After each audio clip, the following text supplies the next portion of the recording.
بسم الله والحمد لله والصلاة والسلام على رسول الله ربي اشرح لي صدري ويسر لي أمري واحلل عقدة من لساني يفقهوا قولي. السلام عليكم ورحمة الله وبركاته. Welcome to the third session in our series of Tools of Inner Transformation. Today our discussion is about understanding and managing our thoughts and emotions. If you could please move up so everyone could hear me, inshallah, because I know there's a lot of noise, inshallah. So this topic is really important. Understanding our thoughts and our emotions and learning how to manage them and regulate it is something that has a huge impact on our life experience.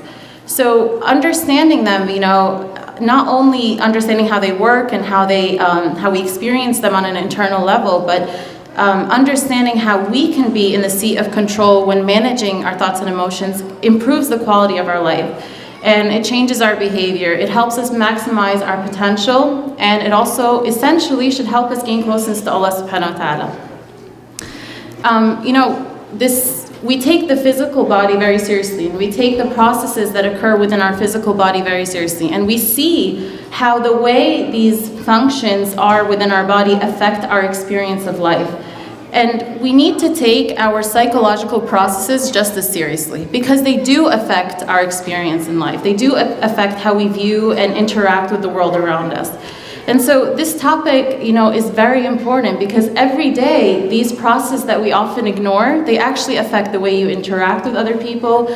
They affect the way you view the world, the way you view yourself, the way you essentially live your life. So they're very important to understand, and we often neglect them, and that's why this topic is very important.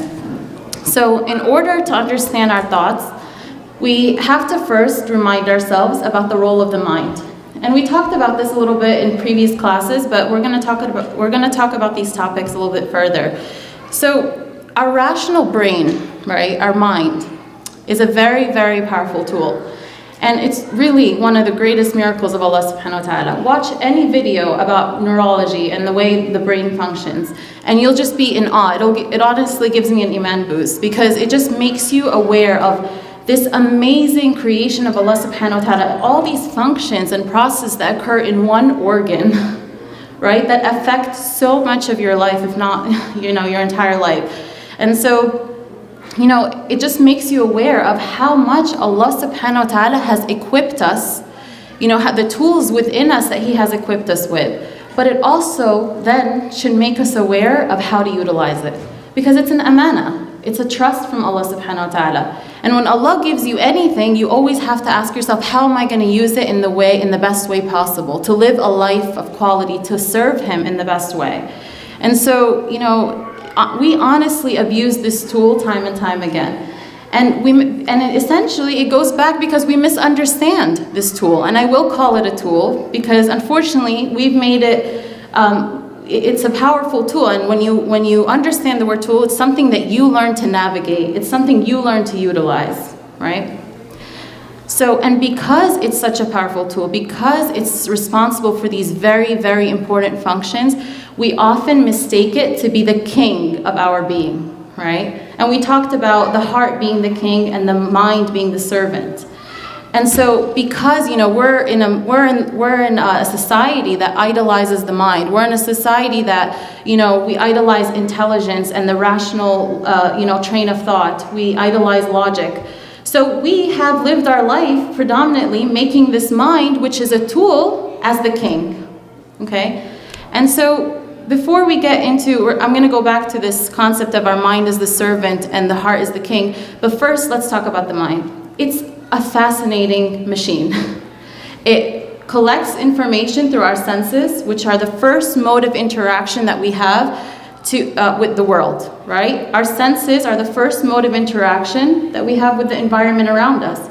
So through our senses, we're constantly collecting information. Our mind is constantly collecting information. Collecting it, processing it, making sense out of it, interpreting it, and then storing it. It's doing all of this constantly. And all of these mechanisms, they generate thoughts. These are called mental cognitions, right? They're thoughts. Thoughts about who we are, thoughts about Allah, thoughts about the world, thoughts about environment. Constantly we're having thoughts, right?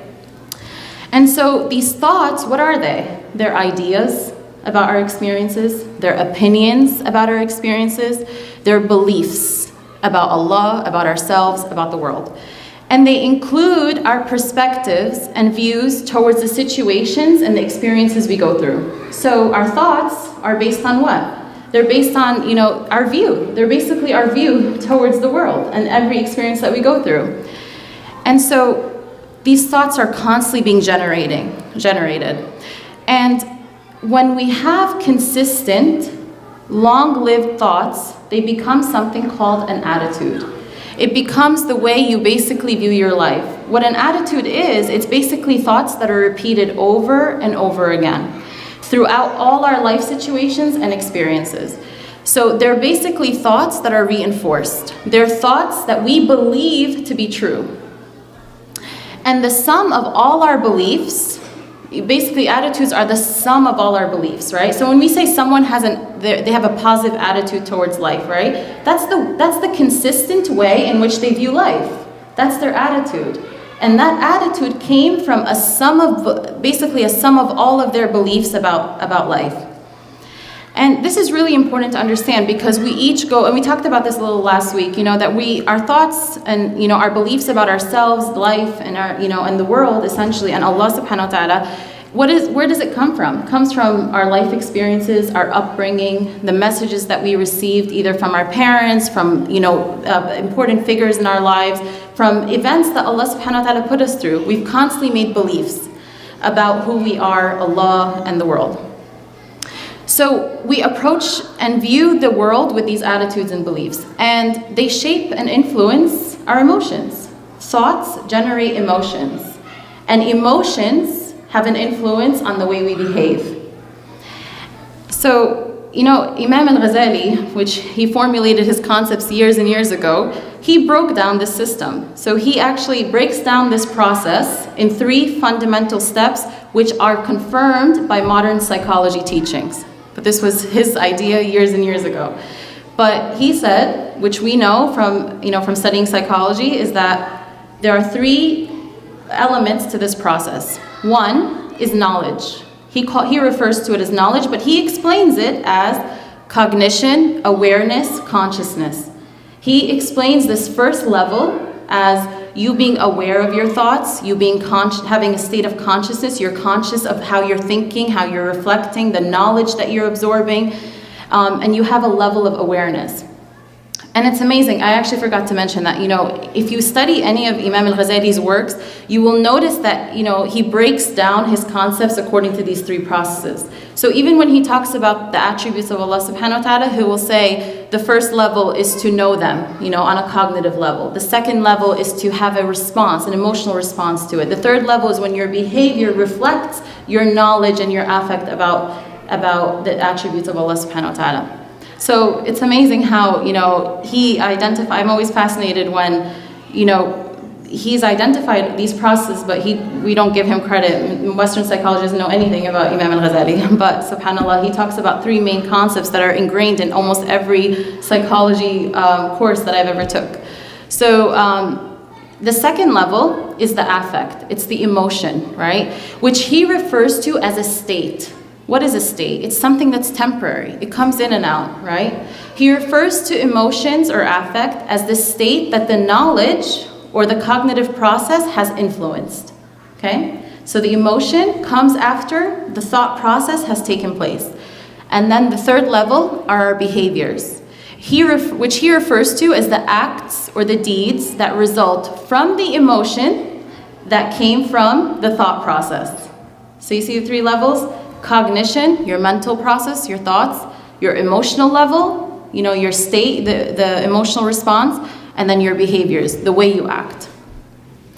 And today, we have a whole therapy dedicated to these 3 processes, these 3 elements, which is cognitive behavioral therapy, which we utilize all the time with clients. It's getting them to be aware of the thoughts and the beliefs that they've acquired since, throughout their life, and the emotional reaction that they have towards these thoughts, and how their behaviors are a result of these thoughts. And then we have to go back and try to rearrange these thoughts, try to revisit them so that we can maybe change the negative thoughts that are affecting maybe a negative lifestyle, right? So those are the three main elements of this process.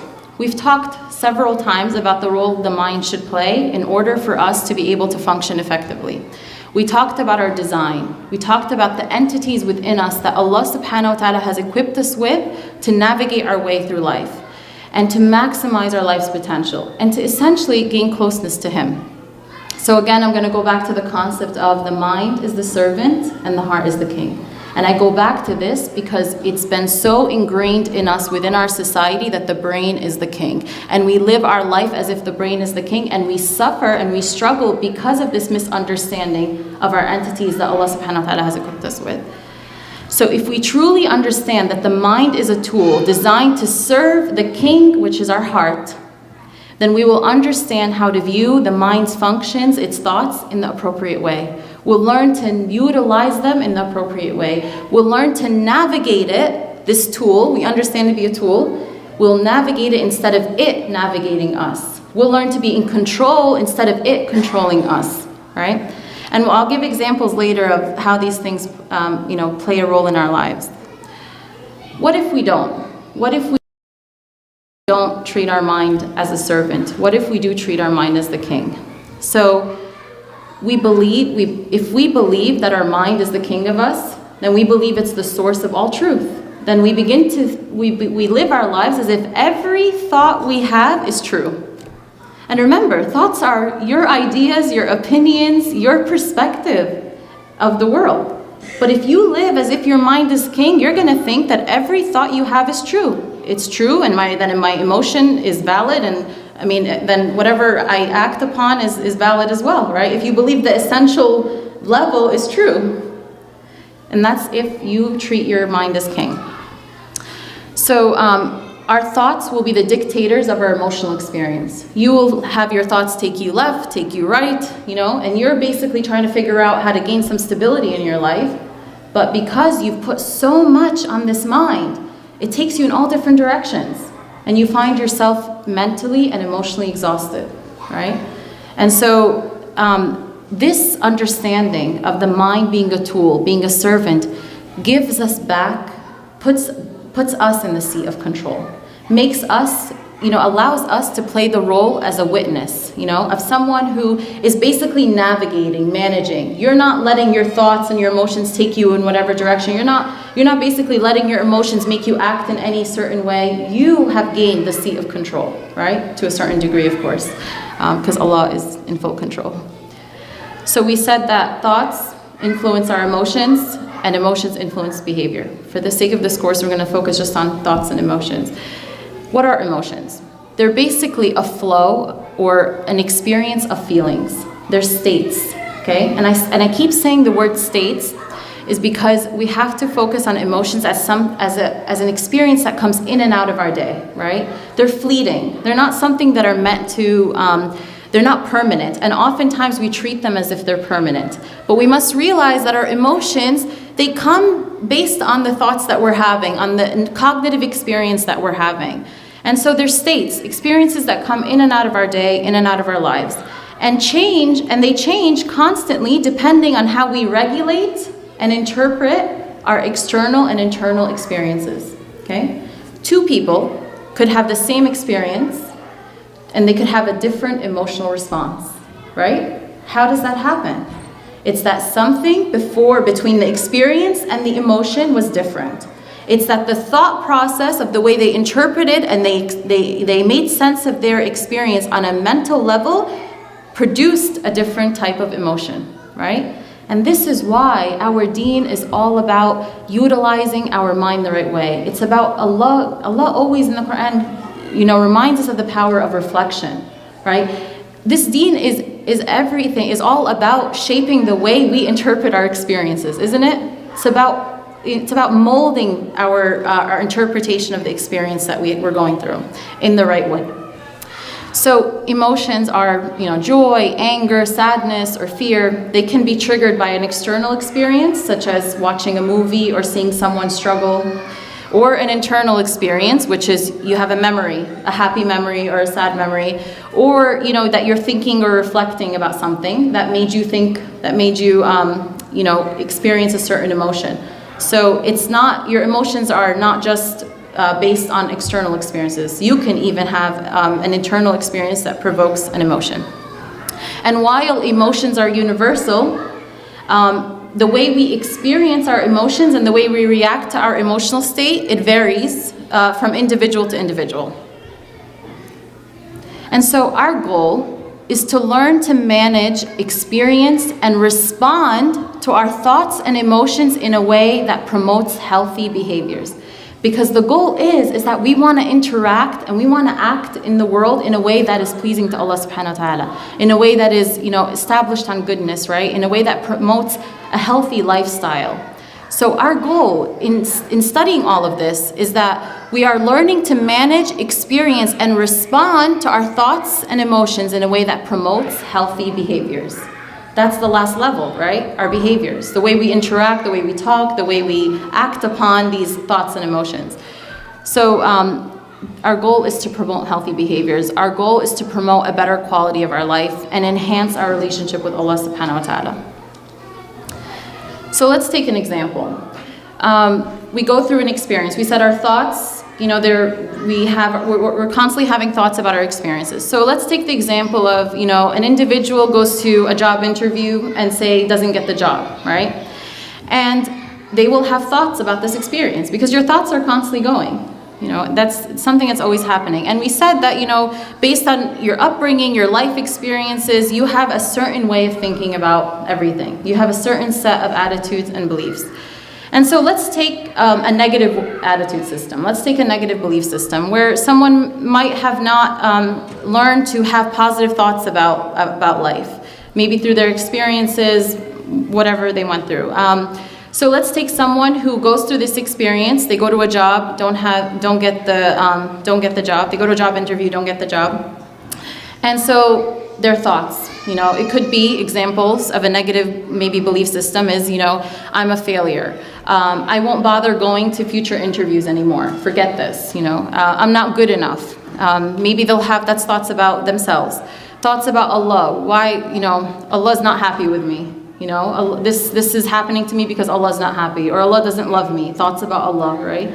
Thoughts about others. You know what? They didn't give me the job because they didn't like me. So these thoughts are constantly going. And again, everybody's experience is different. Someone else might have a completely different thought process, but we're focusing on a negative belief system. Then what's next?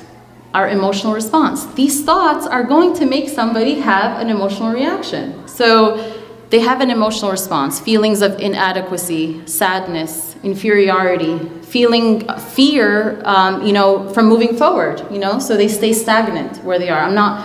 They have a fear now about going to the next job interview. And now here is a very, very crucial point. Here is where the heart and the nafs come into play. Because these two entities play a role depending on which one is king, and we talked about this before about making sure that the heart is king, not the nafs, but these two entities, the heart and the nafs, they come into play now.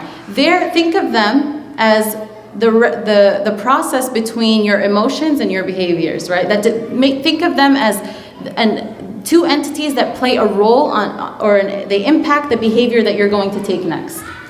So these two entities play a role in the regulation process that can have an impact on our behavior. Let's say the nafs is in control, right? Let's assume that now we're going through this example and this person has these feelings of inadequacy, rejection, all these feelings, negative feelings.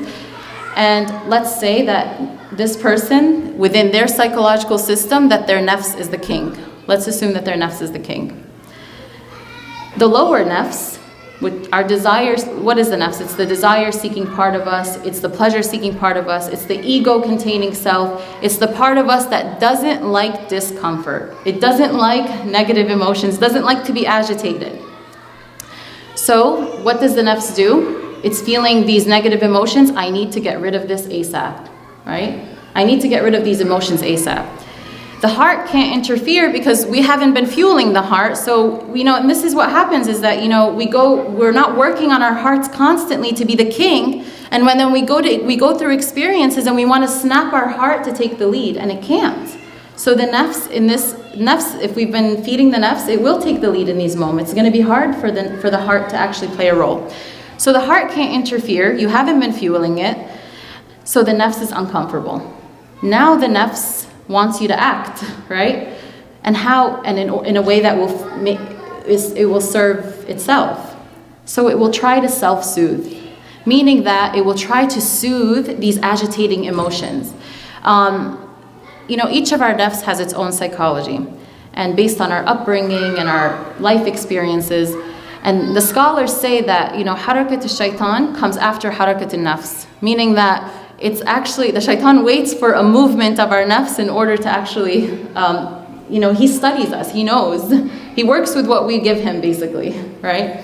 So, each of our nafs, has its own psychology. And so in these moments, when it's agitated, it's feeling all these negative emotions, it wants to get rid of it.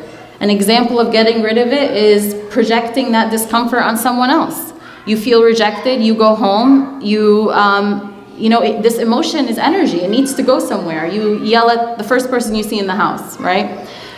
You get angry at anything. You get angry at your child for just making a little sound, right? Because this emotion is somewhere, it has to go somewhere. The nafs can't handle it. It needs it to be expressed, and you take it out on somebody else.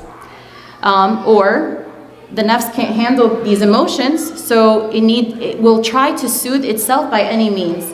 And this is where people utilize many different negative ways to deal with their emotions, right? So, unuseful habits, maybe like distracting themselves, using food. Many people are emotional eaters, right? They go eat when they're agitated.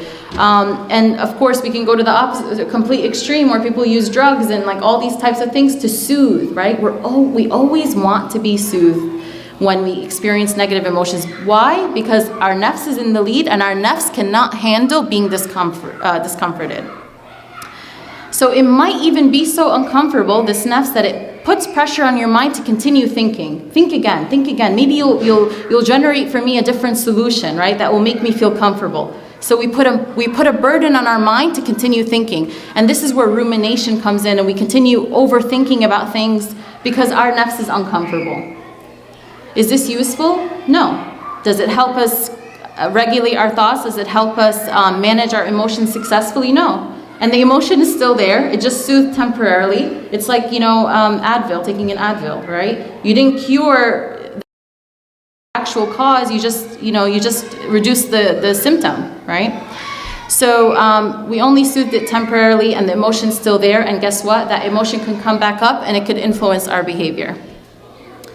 Let us assume that our heart is in control and not the nafs. Let us assume that we've been doing the right thing, feeding our hearts, and the heart is the king. What would happen in this experience? This person went to the job interview, got rejected, has negative thoughts, has negative emotions, but the heart is in control. The heart allows, we said that the heart seeks Allah subhanahu wa ta'ala, right? So it lifts the veils, it allows us to understand and experience situations on a different level, right? And so the heart isn't seeking comfort, it seeks truth, right? And so the heart seeks Allah subhanahu wa ta'ala, and in those moments, the heart will try to help us transform our internal negative thoughts and emotions into something beneficial. In those moments when the heart is the lead, the heart will guide us to what? Remember Allah subhanahu wa ta'ala. The mind here is the servant now, right? Listen, utilize the tool the heart is like utilizing the tool to what? To engage in self-reflection, to engage in thinking about Allah subhanahu wa ta'ala. It will help us see Allah through that experience. This is what happens when the heart is king, is that through every experience you see the oneness of Allah subhanahu wa ta'ala. So when you do that, maybe it will get you to say, Alhamdulillah, even though you feel bad and uncomfortable about what happened. You see, the heart isn't there to disregard or minimize the person's negative thought process or emotional experience. It's not there to do that. Because everybody has different life experiences that shape the way they think and experience emotions, right? People go through traumas, people go through so many things. Allah knows this. Your psychology is different than someone else's psychology. Your upbringing is different than someone else's upbringing. So Allah knows that for some people, thinking positively in a situation is going to come more naturally than someone else, right? Thinking good about themselves is going to come more naturally than someone else. But when we work on our heart, the heart can be the guide, right? It can get you to see Allah through that experience. It can get you to try to understand the experience through Allah subhanahu wa ta'ala. And unlike the nafs, which gets the mind to be overburdened and to ruminate over the negative thoughts, the heart becomes a guide and gets the mind thinking positively, right? It helps the mind engage in a more positive thinking by, say, making dua, right? By making dhikr, by trying to see the situation as good and not bad, trying to reflect on how Allah subhanahu wa ta'ala loves me even through that situation. How Allah might have even if He closed the door, that He protected me through that closed door.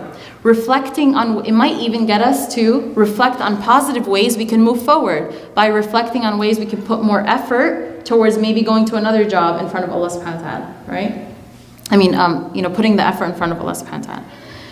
So you see how the heart and the nafs play a role in taking this experience. It's not, and this really should get us thinking about how much we're fueling our heart.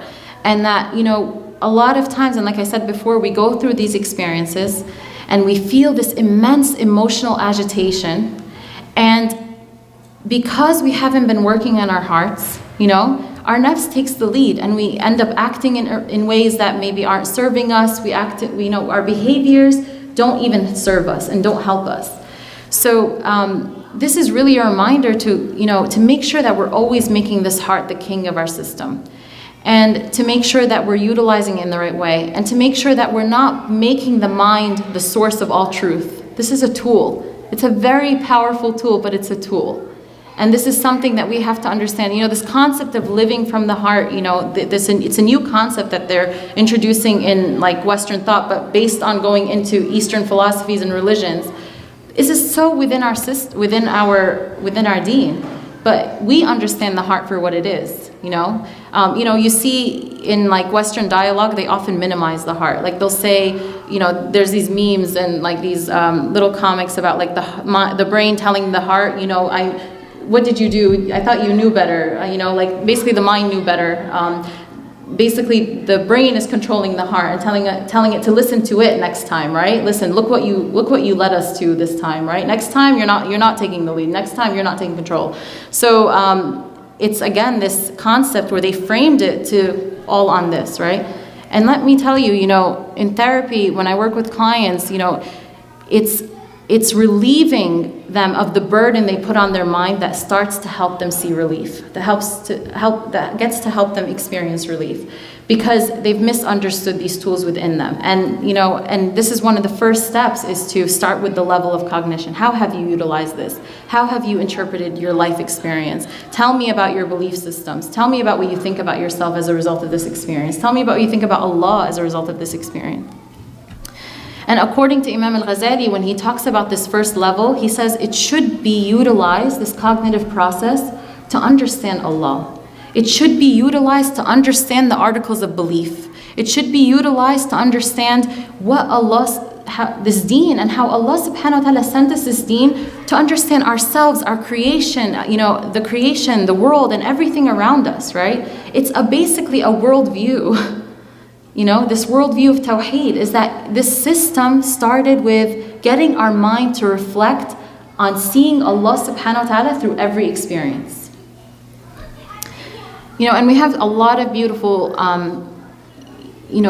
teachings within our deen that talks to us about the power of our thoughts. For example, in Hadith Qudsi, when Allah subhanahu wa ta'ala says, I am as my servant thinks, or in other translations, expects of me, right? Where are expectations? Where do you think of Allah? It's what you're utilizing your mind, how you're utilizing your mind.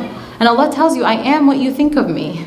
If this is the epitome to me of positive thinking. You see we don't own these concepts, and we don't bring these concepts to life. But we go ahead and we bring concepts like The Secret. Have you guys heard of The Secret? Where whatever you think, it happens if you believe it enough and if you think about it enough. I'm not minimizing these self-help tools, but what I'm saying is, look at what your deen has offered you. There's so many tools within our deen that talks about, positive thinking. And this to me is the epitome of positive thinking, is that Allah is where you think of Him. I am what my servant, I am as my servant thinks I am. I am with him when he mentions me. If he mentions me to himself, I mention him to myself. If he mentions me in an assembly, I mention him in an assembly greater than it. If he draws near to me a hand's length, I draw near to him an arm's length. And if he comes to me walking, I go to him running. That's what Allah does, just because the first sentence is about what? A thought, right? A thought. Because you first have to have a thought in order for you to engage in dhikr of Allah, right? So thinking and engaging in dhikr. Allah subhanahu wa ta'ala says, "Adhkuruni adhkurukum." Remember me, I will remember you. And dhikr is a whole other powerful tool, which inshallah we'll talk about next week when we talk about gaining stability and peace in our lives. So Imam al-Ghazali talks about utilizing this first area to basically learn about our deen. So seeking knowledge is very important. You can't change your thinking, you can't change the mental process if you're not putting anything new in it, right? You can't. That's just not the way. You can't do anything new if you're not learning anything new. Everything begins with what you're absorbing through, what you're exposing your mind to. So a lot of times what happens is we want to fuel our heart and we keep fixating on the fact that I don't feel it, I don't feel it, I don't feel it, right? But then when was the last time we sought out knowledge? When was the last time we understood what we were reading in the Quran and learned about tafsir? When was the last time we sought out knowledge about the issue that we're having, right? So seeking knowledge is the first crucial step in changing and improving your thought process. It's that you're seeking knowledge. And this is where the dua comes in. Allahumma as'aluka ilman nafa'an wa a'udhu bika min ilmin la yanfa. That even from the beginning you're asking Allah subhanahu wa ta'ala you're asking him for knowledge that is beneficial, and you seek refuge in him from knowledge that isn't beneficial.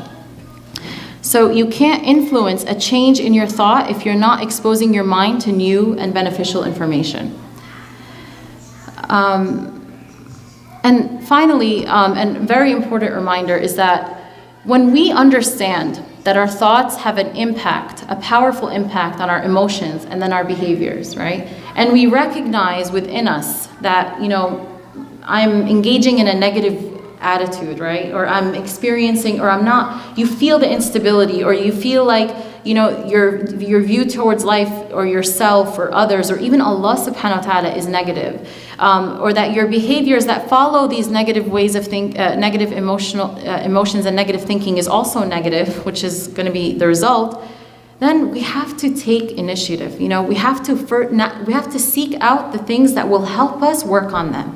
And this is why, whether it's seeking therapy or seeking self-help tools or learning or going to classes like this, but you make an effort, because like I said, everybody's psychology is different. There are people who thinking positively didn't come natural to them. Thinking well about who they are and Allah and themselves and the world didn't come naturally. There are people who had really negative and tough upbringings. And to them, they're going to have to put more struggle to fix the way that they've learned how to view the world. Where do we learn how to view the world? From, the important figures in our lives, our parents, our experiences, and everybody's experience is different. And so when we talk about our thoughts and we see how powerful they are in everything that we do, then it must be something that we take as a personal responsibility to work on the way we think. Whether, again, it's seeking therapy, and we must talk about this. We must encourage people to do this because people are struggling. Imagine if your whole life you've been used to thinking a certain way, and then people are telling you, be more positive, be more positive, and they didn't learn any other way. So then we must encourage them to gain the tools. And I compare it to someone with a physical condition. If someone has a physical condition, you tell them to go seek go seek physical therapy if you can't move your arm without pain, right? Go seek the tools. You wouldn't tell him just make dua and that's it, So as long as we involve Allah from the very beginning in the healing equation, right? Whether it's physical healing or emotional healing, that we're involving Allah from the very beginning. That we know that the source of all physical healing, the source of all mental and emotional healing comes from Him. And that we're using all of these things as tools to help us navigate our way towards Him, to help us navigate our way through life. That's it. Jazakumullahu khair. I'll take questions now, inshallah.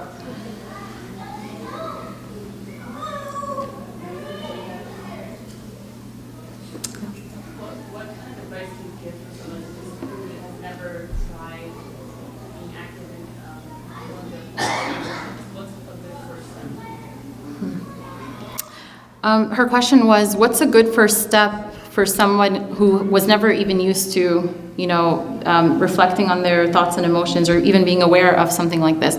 I think that the first step towards anything is following this process, which is self-reflection, right? So one exercise that we usually give, and I talked about it last week, we were talking about our relationship with ourselves, is that, you write down the beliefs that you have about yourself. You have about Allah, you have about the world, you have about others. Write them down, put them on paper. See, because when you put something on paper, you see it. The thing is about thoughts and emotions, they're occurring all the time that it's very hard for us to identify them. But that's why people go to therapy and all these things, or they do these exercises, because you can't identify something if you don't take if you can't know how to navigate your way if you can't take the time to identify them. So a lot of times we don't even know. It's amazing, honestly, how many times in therapy a client will be surprised that they think a certain way. It's obvious to the therapist, but it's not obvious to them because they're used to it. It's like they're in the bubble, right? So it's amazing, but they're used to going through their whole life thinking that way. And part of our training is to ask the questions that will get them to think about these thoughts, So one exercise we do is get them to think about, what are their beliefs? Write down, what are my beliefs about myself, right? And where did I get that belief from? One important question we ask is, say someone says, I think Allah doesn't love me, right? We ask, what evidence do you have to support that claim, right? Because here's the thing, this question is very powerful. Why do you think we ask what evidence? What evidence do you have to support that claim? Because if you've been living as the mind is king, you're going to believe that every thought you have is true. So if I believe that Allah doesn't love me, it must be true, and I'm going to live my life as if that's true. Because you think that everything the mind produces is true. It's not. It's a tool, right? So, but in therapy, you ask them, what evidence do you have? Then they'll think, some of them might not have answers because they're so used to it. Some might say, well, because, I didn't get this job interview, for example, or I never got what I wanted. I made dua and he didn't answer me. So then they have reasons. Then we can tackle the reasons. What does this mean when Allah doesn't answer you? What are some different ways we can look at it? So, this process is not easy. But it's the most beautiful struggle, because when you go through this, you're breaking down the barriers that come between you and Allah. You're breaking down the barriers that come between you and a good life, And we take efforts in everything else, but we don't take efforts in this, which shapes every other experience in our life. And if we can do it with ourselves, last week we said you can't give what you don't have. If you don't do this with yourself, how can you teach it to your children? How can you teach your children to be self-reflective, self-aware? What we do because we don't understand ourselves and we don't understand our emotions, and we look at pain as bad, and we don't, and the nafs is uncomfortable. A child will come and he'll feel like negative about something, right? He'll be sad. A lot of times we can't self-soothe ourselves. We can't handle someone else being upset. So what we do is, I'll give you, I'll give you a dessert, or let's go play, or I'll give you, here, play with this iPad, right? It's you're not empowering them to strengthen their ability to self-soothe themselves. In fact, you've actually allowed their nafs to get fed in that moment. But if you're not doing it with yourself, how can you teach your children? In those moments, that's an opportunity. That's an opportunity to get your child to, number one, what was the first process? Knowledge, cognition, to get them to reflect on the first level. Why are you sad? What's going on? What happened? Then they say, okay, how do you feel about that? Ask them, how do you feel about that? Instead of, oh God, he's sad, I got to get rid of this. That's your nafs. You can't handle it with yourself. You're not going to handle it with other people. And then we become like fixers of everything. And this is not our job. We're supposed to facilitate a process for our children to be able to self-reflect and be able to manage their emotions. Because you're not going to be around for them forever. And a lot of times, children grow up and they don't know how to self-soothe. They don't know how to soothe these emotional agitations within them. So they resort to a lot of negative lifestyles because of it. And if you think of negative lifestyles, whether it's drugs and all these horrible things that you hear, the essence of it is that they are trying to soothe a disruption within them. And I know, like, I went really far beyond your question, but the point is that you start with, a self-reflection process, whether it's through writing, whether it's going through therapy, or talking about, Any other questions? Yes. Walaikum assalam.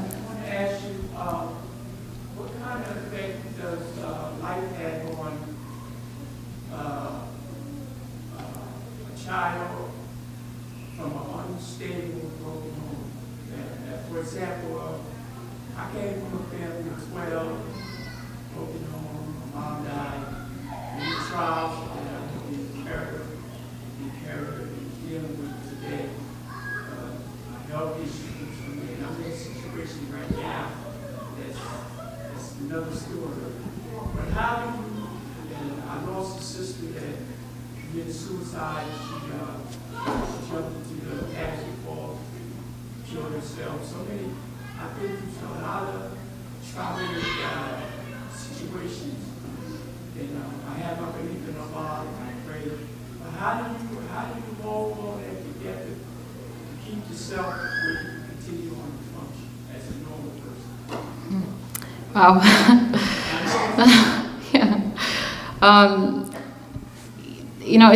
It's very hard to really comprehensively answer that because, everybody's struggle is very different. But on a general level, when we go through difficult experiences and understanding the way these entities work within us should help us be able to understand how to navigate our way. It's very difficult, and that's why, we have this concept of seeking help in our deen, right? That even at the time of the Prophet ﷺ, he was constantly counseling others, right? That he was constantly helping people get through the pain. And this is something so ingrained in our deen. So seeking help is part of our act in front of Allah to deal with such difficult experiences like this, right? That when you make the intention that, Ya Allah, I'm going to seek therapy or I'm seeking counsel, because I want to work on these things is a beautiful concept, And at the same time, it's, fueling the heart to be able to see Allah through the experience. Like I said, if we try to stay on a mental level, many of the experiences we go through life, we will never fully understand it. And if we put a burden on our mind solely on our mind to understand these experiences, which are unfathomable, they're very difficult, traumatic, then it's gonna leave us in distress because we'll never be able to understand it on just the mental level. But that's where the heart comes into play. And that's how Allah designed the system, is that through every experience, it's supposed to help us see Him. And when you try to see Allah through the experience, that's when your heart gets activated. That's when the burden that you put on your mind to try to understand how all these atrocious things happened starts to get reduced, starts to be relieved, right? But so it's a bunch of things. It's trying to see Allah through the experience. It's trying to activate your heart. It's trying to utilize your mind to serve your heart. It's utilizing everything. It's knowing that your experience, Allah knows that Allah has, it's very unique, right? And every experience that everyone goes through is unique. And that Allah knows that. And that Allah shaped your life in a different way that He shaped the life of someone sitting next to you, right? So it's knowing that He knows everything that's going on and that you're trying to see what He wants you to see through the experience. And at the same time, taking the effort to work on the emotional difficulties that you experience as a result of these traumas. Emotions are not, emotions aren't bad. We have trained ourselves to see negative emotions as bad, right? So when we feel like pain or we feel the negative agitation because of the things we go through, we think that's a reflection of our iman. No, that's just a result of our thoughts. That's a result of our experience. That's part of the experience. And you can't accept the experience from Allah without accepting the emotion. It wouldn't even be a test without the negative emotion. If we felt happy or if we felt fine or nothing changed emotionally when we went through a trauma, why would it even be a test? The emotion is part of your test. So don't resist the emotion. Don't resist the struggle. It's a tough time, and may Allah subhanahu wa ta'ala make it easy for you.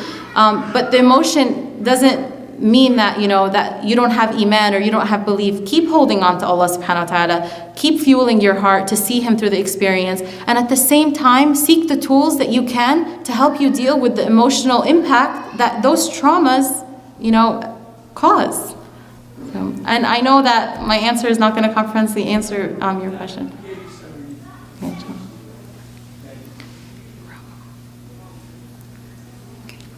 Okay. All right. Jazakum. Yes. One thing I wanted to ask, your studies and comparisons with different various hypnosis. What is the consensus in regards to using that as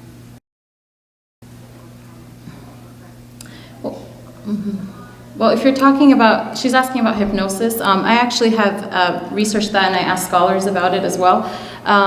If we're talking about what we know to be hypnosis from a psychological, from popular psychology, a lot of our understanding of hypnosis is actually incorrect.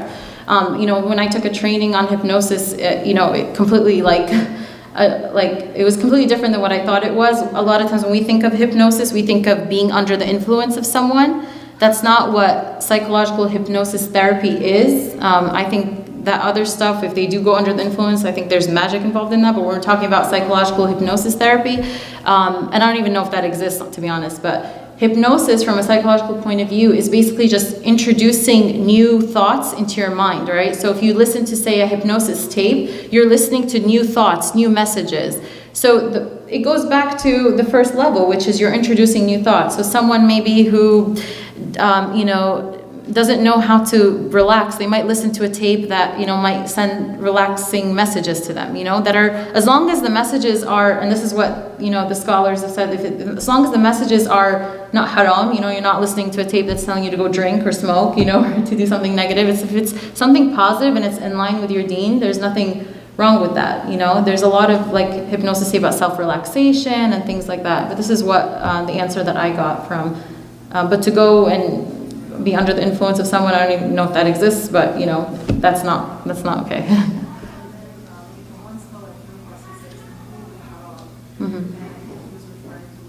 Yeah.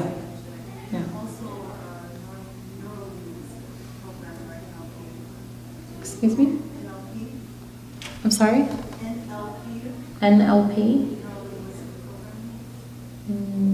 Neural listening? Oh, I don't know about that. Oh, okay. Yeah, I never heard about that. Yeah. But again, just to clarify, because I don't want, I'm talking about those hypnosis tapes, that they're called hypnotic therapy or basically they're messages, that people listen to, and that's okay. So I'm not talking about, the other stuff. Yeah. Okay. Jazakum Allah khair. Assalamu alaikum wa rahmatullahi wa barakatuh.